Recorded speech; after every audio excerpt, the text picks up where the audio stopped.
Hello friend, કેમ છો? આજે અમે જો હિંમતનગર મોતીપુરા સર્કલે બેઠેલા છે. મોતીપુરાના ઇલાકામાં એ પાછા સુરેશ ટી સ્નેકના ત્યાં બેઠેલા છે. ભાઈ સરસ મજાની ચા પીધી અને ચા પીને નાસ્તો કર્યો. પાપડી ખાધી. મારા મેદાન કાઢ્યા ખવડાવી મને પાપડી ખાવાની મજા આવી. પણ ચા પીવા એટલી મજા આવી ને ભાઈ, જોરદાર હો.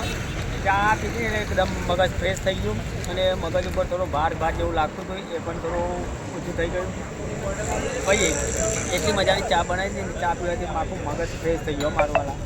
અને જો તમે પણ કદાચ હિંમતનગરમાં આવો તો મોતીપુરા ચોકડી થોડા આગળ આવજો અને પુલની સામે જ સુરેશ ટી સ્નેક્સવાળા છે, ત્યાં સરસ મજાની ચા બને છે. તમે પણ પીજો. ત્યાં આવો તો ત્યાં ગાંઠિયા, પાપડી, સરસ મજાની દાબેલી મળે છે, પાવ મળે છે, સરસ મજાના ગોટા પણ મળે છે. તો તમે આવો તો ખાજો કદાચ. કદાચ હિંમતનગરની મુલાકાત આવો ને હિંમતનગરના રહેવાસી હોય તો પણ ખાજો. તમે તો ચા પીધી, પણ ચા પીવાથી એકદમ દિમાગ ફ્રેશ થઈ ગયું. મારું મગજ તો ફ્રેશ થઈ ગયું. ચા પીવો સારું લાગી પડી અને ચા પીવાની મજા આવી ગયો. હું અને મારા કાર્ય ચા પીધી અને એક સરસ મજાનો મેં પોચડીનો મસાલો ખાધો હતો પાનવાળો. એના પછી મોઢું લાલ થઈ ગયું હતું અને મસ્ત ખાવાની એ પણ મસાલો ખાવાની મજા આવી ગઈ.